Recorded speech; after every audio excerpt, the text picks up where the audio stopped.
Welcome back, everybody, and welcome back to anybody. Well, welcome anybody that's new here.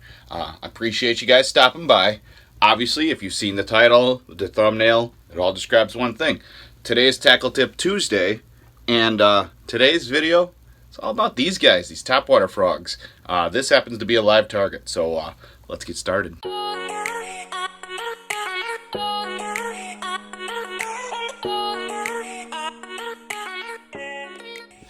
Okay, so as I said in the intro, today's video is all about these guys, these live target frogs. This is actually one of my favorite frogs to throw. I have multiples that I do use, and I'm going to talk to you guys in detail on why I throw them, throw these specific ones, and then the ones that I change intermittently. I've thrown a couple different kinds, but this one is one of my favorites for a good reason, and then, like I said, I'll go into detail on the other ones. So let's get going on that. Alright, so this guy right here, this live target frog, is just one of a couple that I have here right now. And I actually thought I had a different one, but apparently I only have these two right now. So I have 4 of them currently, but as you can see, this is their big live target. I'm not entirely positive, but I think they make one bigger than this, but this is their smallest one, so you can see like they're side by side, the size comparison, yeah, that's the word, size comparison. So like you have a little bit bigger body, a little bit more surface motion with that, and then you can see some distinct differences, and that's what I want to go into detail on. But first I'm going to talk about this guy right here. This is a scum frog.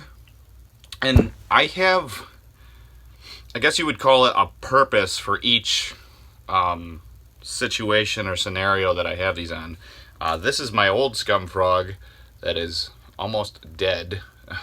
It's got some holes in it, and it doesn't necessarily do what it's supposed to do anymore. It's more of a backup. But we'll start with the good scum frog. This is my newer one. You can even see, well, actually they're about the same right now.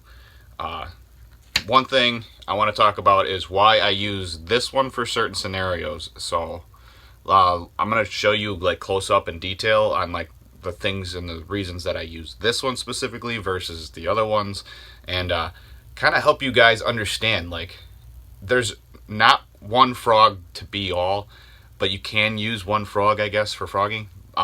This video is going to go into a lot better detail than I'm explaining. I have some video clips that I'm going to show you guys and explain to you why I did what I did in those clips. Okay, so first off, you're going to notice, so I'm going to use this and the live target for comparison right now. You'll notice some differences immediately. So with like the live target, the legs, the way they attached them, they don't flare out as much as they do on here, on the scum frog. And I'm not biased one way or another. I use a bunch of different tackle for different situations, and that's why I have multiple setups. But if you see how these flare out, I kind of like how that works when you're dragging it across the water, because it's got the legs flared out. And as little as this is, like in comparison to this big old live target one, it does give it a bigger profile, but it's also a smaller frog. So when you're looking at them, you can tell the difference that it's an actually smaller frog altogether. The big reason I use this one to start with, so let's put this one away. The big reason I use this one to start with, one, is its body shape and the way the hooks sit behind these little haunches on this one. And then so like the body shape is the one thing that I was trying to talk about. That's number one. So it's got this wedge body like that. And the reason you use this is that I use it for what its namesake is. It's called the scum frog. So when you have all that kind of that scum on the water, or like snot or boogers, or whatever you guys want to call it. Bass guys got a million names for weeds on the surface. But this is specifically for that like goopy stuff, the stuff that likes to stick to a lot of other baits. I've noticed, I don't know why it doesn't do it, so like I can't give you like a little scientific reason or anything behind that, but the scummy stuff will not stick to this a lot of times. So like you can drag this right through like that foamy slime, basically we'll call it. Could be dead weeds, could be just foamy slime, like algae buildup. That's the word I was looking for. And when you bring it in, you can just dip it in the water and everything falls right off of it. Like I said, I don't know why it does that. It just does. Number 2 reason, when bass are, I don't know if you would say negative, they're just not like gung-ho for a bait. Like when you're throwing big topwaters and you notice that like bass will swipe at them, and you'll get hookups, but it's not like a consistent thing, and it's it's because they're not. I don't know what you. It's not negative, because you bass guys, anybody who's a bass guy, comment below what I'm trying to convey here. It's basically they're not committing to the full strike. So with this thing, it's like a gummy worm. It's super. It's tiny, thin-walled, hollow body, and it's just the shape of it really that allows it to go across the water the way it does. It's not necessarily how thick this is. So if you look at it, like there's like nothing to it. So when they hit this thing, it crushes. So if you see that, when it crushes, those hooks pop straight out right away. Like there's no real. With frog fishing, I'm going to describe this in a couple seconds here in more detail, but like with frog fishing, usually you have to wait forever and then set the hook. With this one, it's more of a, if you see this disappear, you can pop them usually. And then number 3 for this one, and that's kind of basically all there is for this one that I'm going to describe, is it's got a weight attached to it. And I know a lot of people, with other frogs and stuff like that, there's a bunch of different brands of frogs. Some will have these weights and you'll lose them right away. Well, see the weight right there, this one? So with this one, this frog has probably caught, I don't know, probably 200, 300 or more bass. This frog. This one's only caught me a couple, and I usually, what I end up doing is, like, if I'm on a good bite or something like that, I just use the one that's all beat up, but it still has the weight in there, and it hasn't fallen off, and trust me, I've beaned a few trees with it, I've beaned a few rocks with it, bridges, anything that you can hit with a frog, I've hit it. But this is still holding itself together. It's not the best scenario for using a frog, but I mean, I think that thing's like 6 years old. I just got this one this spring, and I got it just because I wanted a backup for if that one got broken off, because I had lost a frog last year on a monster, and yeah, that was disappointing, but I figured better get a backup. So that's all the reasons I really like this one. The flare, the weak body, easy to crush, and the way this thing goes through scum when you're bringing it in. Like I said, I don't know the science behind it. I just know when you're bringing it in, you can bring it right through the scum and the slop and stuff like that, and that stuff will flow right over this. And a good portion of the time, you won't even pick up weeds because of the way these things flare out right here. It's just really well designed, so it's one of those things, like, it's been around a really long time. I've been using this for a long time, these for a long time anyways. So if you guys are interested in that, all my Tackle Tip Tuesday videos, or any video for that matter, I try to link whatever I'm either using, or if I'm doing a Tackle Tip Tuesday, I'm going to try and link this below for you guys so you can get exactly what I use, if you're interested in it. It'll be in the description. Okay, on to the other frog I own currently. Like I said, there's a million different frogs out there. There's uses for all of them. This is the one I bought. I bought it at the beginning of last year. It's seen better days, but all of that, I can tell you right now, most of that wear and tear on there is from fish eating it. So I'm okay with it getting wore out a little bit. But this is a live target frog. This one I just picked up this spring. It's the bigger one. bigger body, easier to cast type thing. But I'm going to go into detail on these ones now, and I want to get across to people, yes, these look amazing. They look just like a real frog. And that's the whole purpose. But realistically, it's all about that size, and I think main color palette that, you know, like this is a dark frog, this is a light frog, so if you got dark frogs by you or light frogs by you, that's kind of how I base it off of. Otherwise, I mainly go off of size. So like if you're in the springtime, these little guys kill, because in the springtime you'll have a bunch of frog hatches, and then once the tadpoles are, you know, just starting to get into frogs, this is what you end up with, is this size of, you know, medium to small frog, or you might just have medium to small frogs around you. A couple of big things I like about these in comparison to the scum frog is these tend to be, they seem like they're a little tougher, but like I said, that one scum frog is years old and it still has all this stuff to it.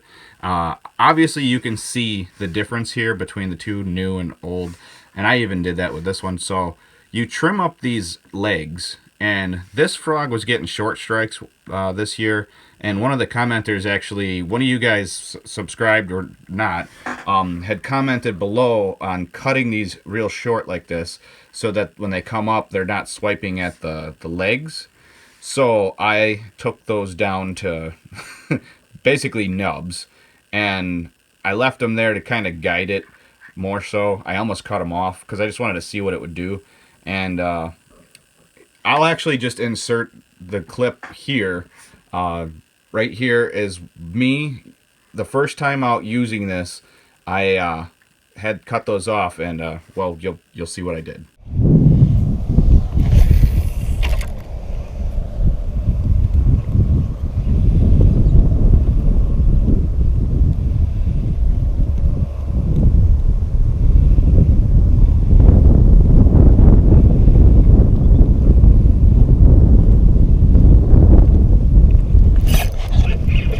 Got that one. It's a decent looking one.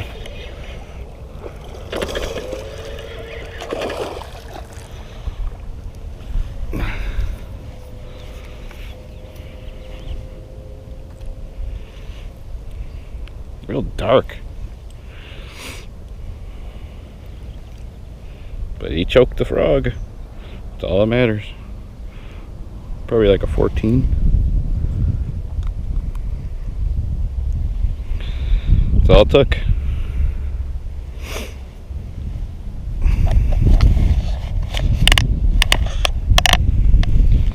Hey, buddy.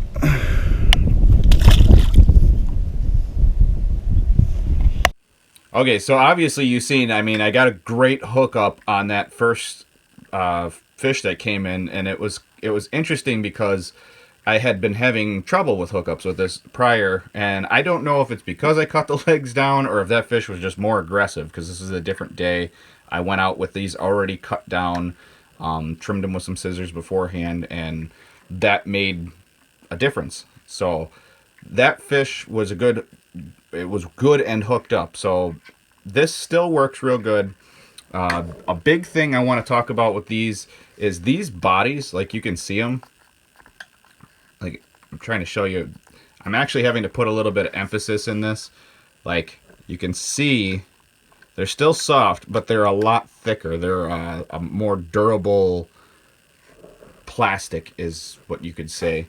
And that's what I really like about the live target frogs. It's not just the fact that, like, you know, from below they look like a frog swimming across the surface of the water, but it really is a more durable thing. And then these hooks are ridiculously sticky.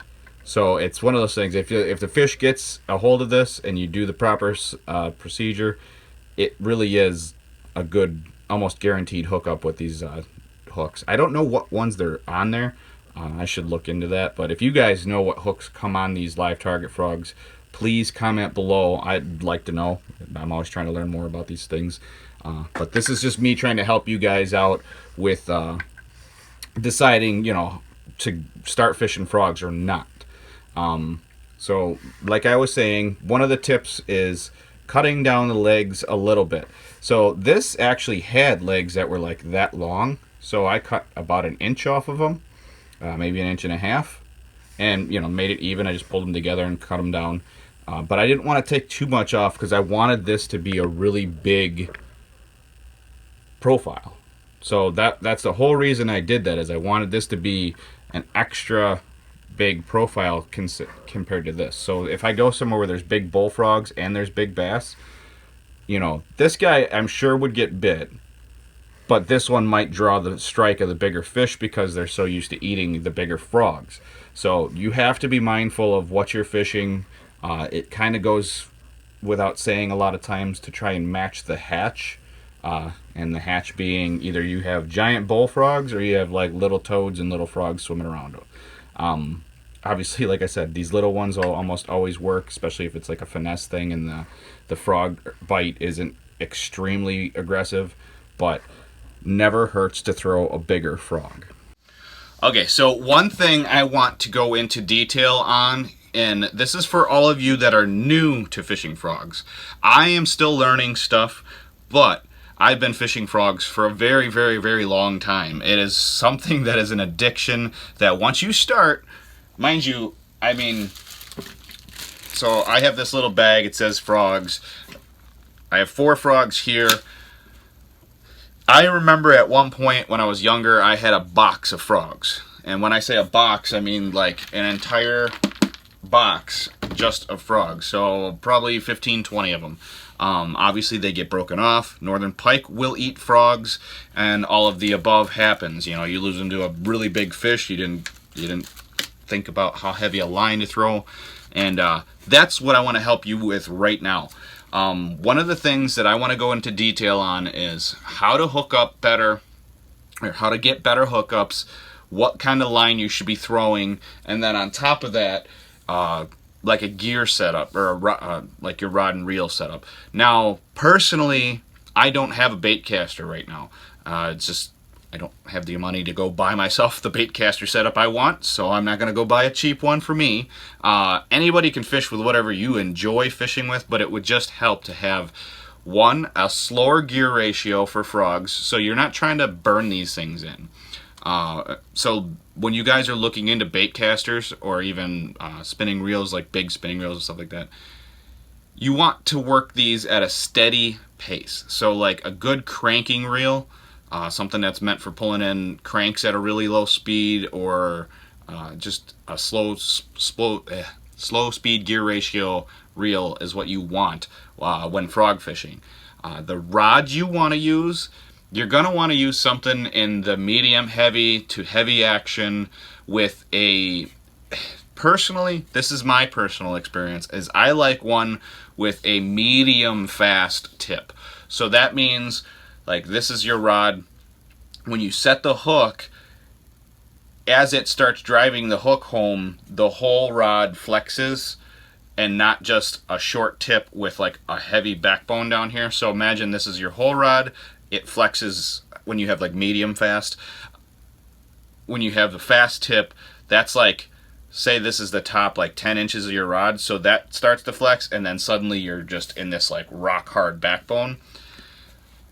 Technically, if you're talking to any pros or anybody who throws this stuff on a regular basis, and I've been told it over and over and over and over again by guys that fish more bass than I do, to use that one. So if you're looking to start out, probably should get a fast tip and a medium heavy to heavy action rod, something you can really winch bass with, because a lot of times when you're throwing these frogs, this is going to go into the other parts, you're going to be in heavy cover.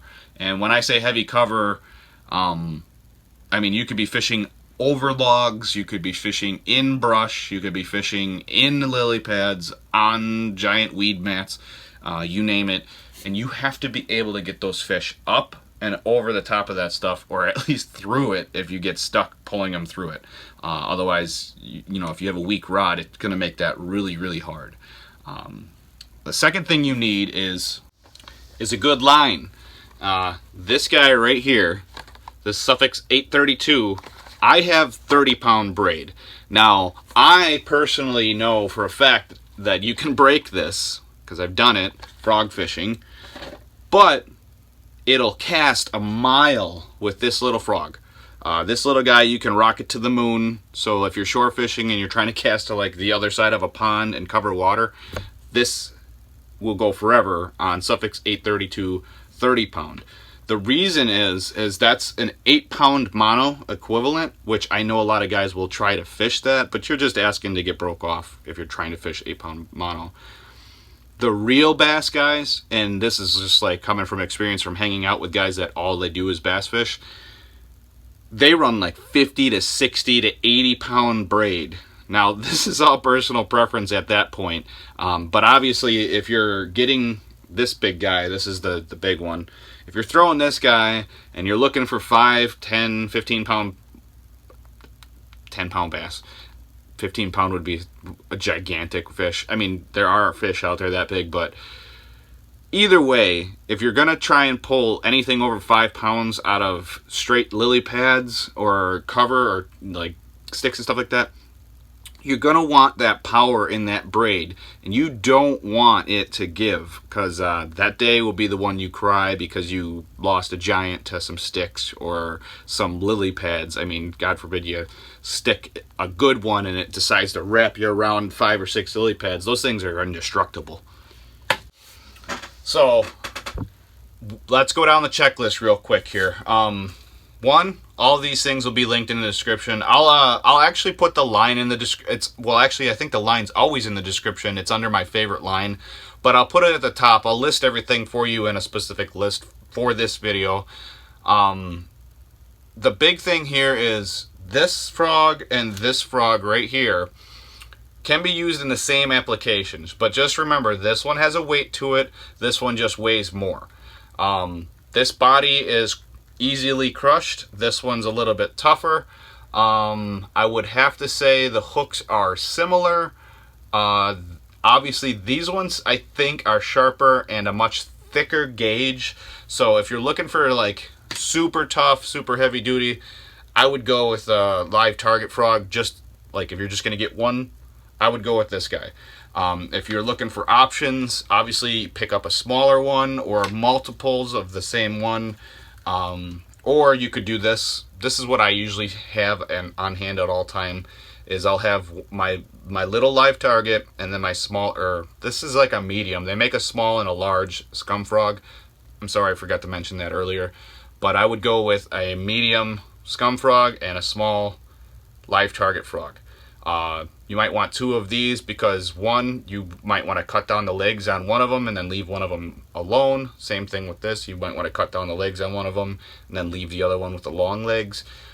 You have to play with that in your areas. And then on top of that, if you have 1 and 1, so one with short legs, one with long legs, if you're missing fish on the one with the long legs, throw the one with the short legs on and see if it works.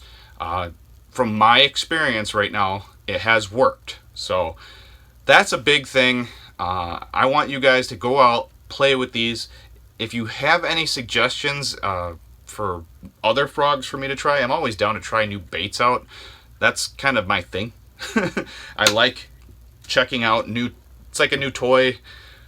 And I mean, everything about this I like so far. And obviously this thing is, I mean, it's beaten to a pulp, and that's from fish crushing it, and that's a big thing that I like. I want to catch some fish. So enough of the long rant and rambling. I want you guys to go out, get some frogs, and try it. It's cooling off here in Wisconsin. If you're south of Wisconsin, you still have a lot of frog time left. I fish topwater all the way till fall, but a lot of times in fall in like the northern states in the United States, when it starts cooling down, you'll get less and less frog bites, and I think it's just because the fish know the frogs should be hibernating, so they're not keying in on that forage anymore. They will hit topwater glide baits and minnow baits and things that look like bluegills, but the frog bite kind of dims down once the water temps get down below 65-ish. So keep that in mind. Like I said, everything will be linked below. Hopefully you guys can benefit from that. I'll have the I'll have the line and the frogs linked below. Oh, one thing, and I completely forgot about this. When you are tying these on with braid, I've still got to get the knot down, but it's basically I think it's an improved clench or I think Rapala knot or something like that. You basically go through the eye once, then back through the same way, and you'll have this little loop here. It's really simple. So once through, so you got one, back through again, so now you have two, and you'll have a little loop above your eye. Hold that. It's real simple. 1, 2, 3, 4, 5. Back through both of those, so you'll have two little loops right there. You go back through those, bring it back up, and bring it through that big loop you now just created, and pull tight. Wet it with your saliva or water, whatever you want to do. Pull it tight. That is a good lock knot for braid, because braid will slip when it gets wet sometimes, and that's what you want with these things, is something that's going to really lock down on it. Hopefully you guys understand what I'm doing there. If you guys want to see me do a little video on that knot, it's kind of the one I swear by. It's never really failed on me yet, and I use it from ice fishing through open water. It's one of my favorite ones, and I know there's a lot of knots people like to use, but it's mine. It's simple. It's never failed me. So comment below if you want me to put the knot in the next video. I'll do a Tackle Tip Tuesday video on how I tie my lures up and how I rig stuff like that. But I hope today's video helps you guys out. Sorry it's real long. I normally wouldn't make a Tackle Tip Tuesday that's this long, but I wanted to go into detail so some of you guys can get out before it starts getting cold and, you know, whack some topwater fish. I'm looking forward to it. I've still got some good weather left here, and I should be able to stick some in the near future here. But obviously, if you guys aren't new here, you know what's up. But if you are new, please just remember to